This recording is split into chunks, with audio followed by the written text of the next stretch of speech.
You received a call from an inmate at the Department of Corrections. This call will be recorded and monitored. If you wish to block any future calls of this nature, dial 7 now to accept this call. Press 5 now to decline this call. Hang up.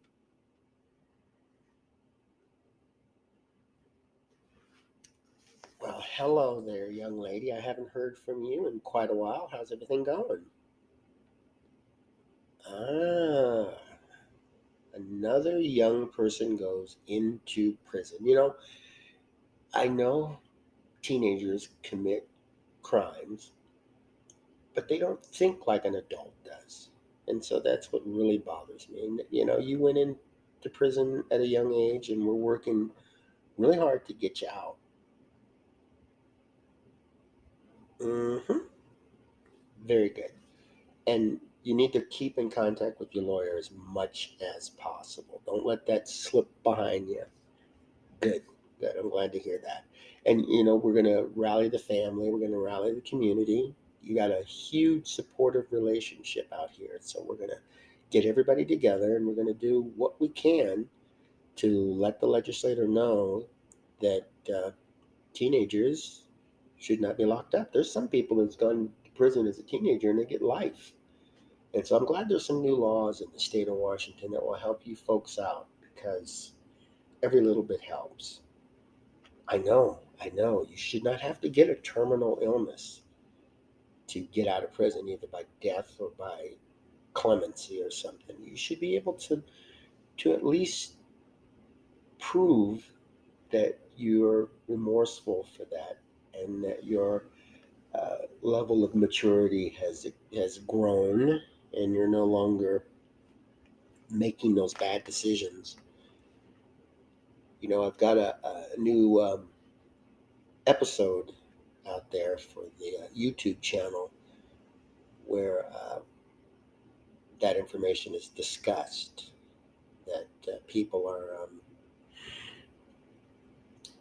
when they're 18 years old, they don't think like they do when they're 25.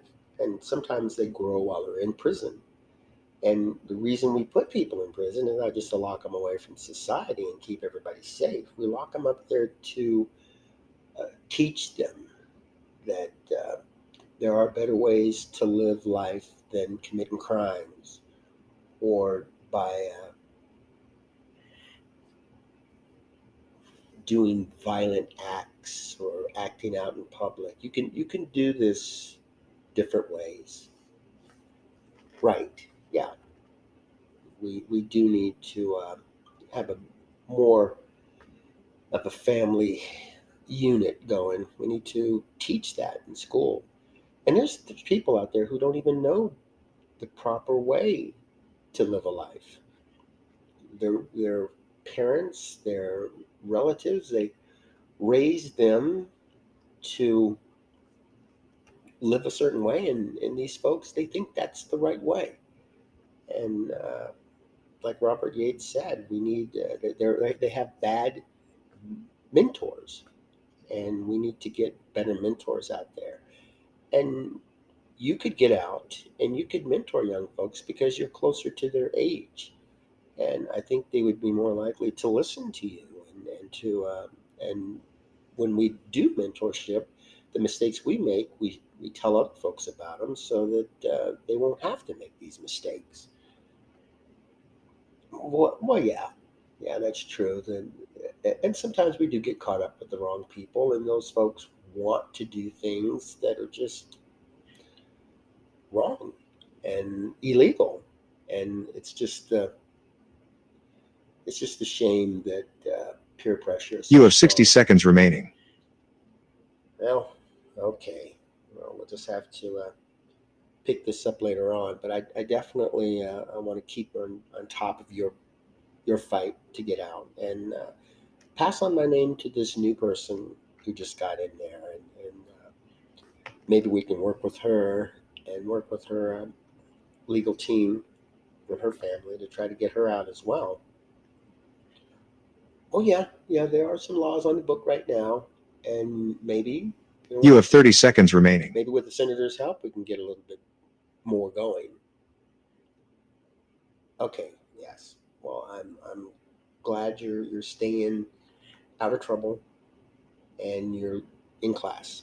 So keep that up. I'm proud of you. Good job.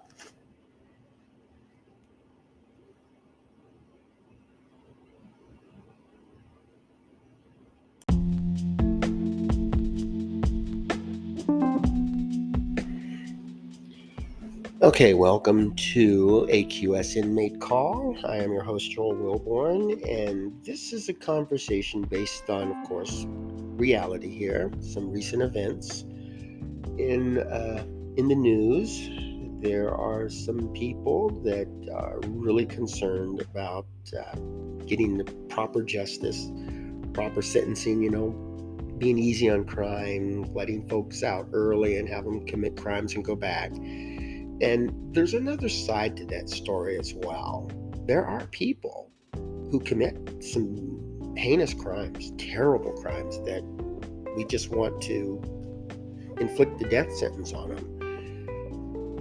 And yet somebody out there says, maybe, just maybe, this person isn't as violent as he was when he went in. Maybe he'll get out and make something of his life and improve his community and help the young folks. And they were right. These folks get out and they don't commit any more crimes. Some of them are quite successful. Some of them get into trades, and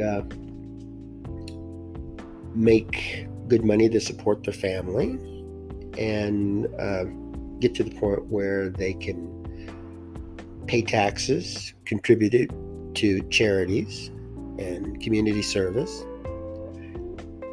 There are different ways to handle these situations rather than just locking people up for long periods of time. Why do we want to do that? So what I would like to do is work with folks to help show that the prison system can work if it's used in the proper manner.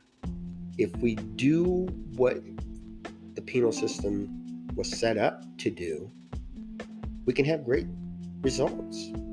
And it's a matter of not really fighting what's already there. It's just using the available resources. Having a background in the military, when you're out fighting a battle and equipment breaks down, you don't just quit and go back home. You have to find ways to either fix it with what you have or another means to fight back. And that kind of skill set is useful in everyday life. And there's not a lot of resistance to what we already have. There's some really good resources out there. It's just that people are pushing them to the side. They're not using what they have. And they're trying to find other ways to reach a goal that can be reached in a very simple and productive way. And it just blows my mind that they would fight something like that. Yes, our system is working. We're catching folks. We're properly giving them trials and alternatives. And for some of them, we lock them up. I don't think everybody that's in prison should be there. There's some folks in there that have already rehabilitated and already are ready to get back out into the world. We're just not doing it. And it's easy to get hidden when you have so many people in the prison system. Bob is sitting in prison and Bob is ready to get out and get his life back in order, but nobody notices him unless something happens, and then it's like, yeah, you deserve to be there. So what I want to do is try to find the folks that are ready to get out and let everybody know that they're somewhere like a car. Your car goes bad, you put it in the shop and it stays there for a couple of weeks and it comes out and you expect it to run. When these folks go in there, they need some kind of program. They need resources. They need rehabilitation. And once that's complete, they can get out and go do their business and help us all.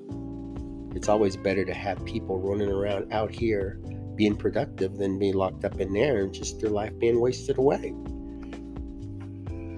So one of the big things I see is when a 16 or 17-year-old goes out and causes problems, we just think that this person is an adult, thinking like an adult, has the background that adults have, and has the experience of right and wrong. That's not always the case. There are some teenagers that are very mature, and there are a lot that are just being teenagers. They want to go out and want to experiment, they want to see how far they can push it. And if they get the wrong mentors, if they get the wrong training or experience, or they have a bad background, or they experience a trauma, that's a factor we need to look at. That changes everything. A 15-year-old who kills his stepdad doesn't mean that this was an adult act. And it doesn't mean that it was an evil act that needs to be punished for life. It means this person needs some kind of assessment, somebody to look into the situation to find out what happened and if it can be treated in a proper manner. And I really support that kind of stuff. There's some folks, when you have professionals, people who are well experienced at diagnosing illnesses and conditions, and they get together with other experts and professionals who look at this situation and see that this person does need to be locked up. I helped convict a person who we felt just wasn't ready to get back out in society, and I don't regret that. Yet I would feel a little bad if I looked at a person who was convicted at 14 and then at 27 went for another evaluation, and I was on the board and looked at it and said, no, this person needs to be locked up. In that time period, things change, people grow. And in the natural course of things, a teenager is going to do crazy stuff, learn from the mistakes, grow into an adult, and teach that to his children. And we're just not allowing that. We're pulling that away from these folks that are locked up. And in some cases, we make it worse because this person goes in as a teenager, as a child, and then we turn this individual into an adult. And how can that be fair? How can we actually say putting a child in with a bunch of adults who are teaching this child and abusing this child and misguiding this child, how can we say this is good? How is that going to make this child, this future adult, a better person when he gets out? We have to ask ourselves that. I really don't see it. A person like a 40-year-old man who shoots a police officer and gets tried and convicted and goes to prison for life, it's easier to support that kind of conviction. Although it's not perfect, but it's easier to support that than to support one where a 12-year-old kills his best friend. Because, of course, we'll have to ask ourselves, why? Why would a child kill another child? And as we learn some of these background stories, we understand why people are the way they are. And then there's those that have an abusive childhood and grow into an adult and then go out onto the streets and just commit some atrocious crimes. And as we do the assessment, we find out, this person had a very bad childhood, very bad upbringing, very bad community network that didn't support this person and help this person to grow. And this person decides to take it out on other folks and becomes maybe a serial killer or a child molester. And as an adult, we'll say, you could have changed your ways. You could have avoided this. But the background might determine a different type of punishment. Throwing this person into the general population and forget about them isn't really going to help anything. And if this person learns what had happened, finally sees a better way of doing things, maybe this person could get out and mentor other folks. I just don't think we should waste a good mind in prison, somebody who can actually share an experience that could possibly, out of 1,000 people, change one person or prevent one child who has no proper guidance from committing a crime. Maybe, just maybe, if we work together, we can do that. Nothing on this planet is guaranteed, and that means we have to look at the other way too. There's no guaranteed good in the world, and there's no guaranteed bad in the world. Our future is not set in concrete. We can change it, and we know we have a basis of our future by looking at what's going on now. So I would really hope that when you see children in your community and in your home, talk, listen, guide, and we can definitely make the world a better place, but we can't do that unless we work together, unless we see the truth in what's out there. So thanks for tuning in, and I hope you have a wonderful day. So go out, enjoy the day, and make beautiful memories for tomorrow.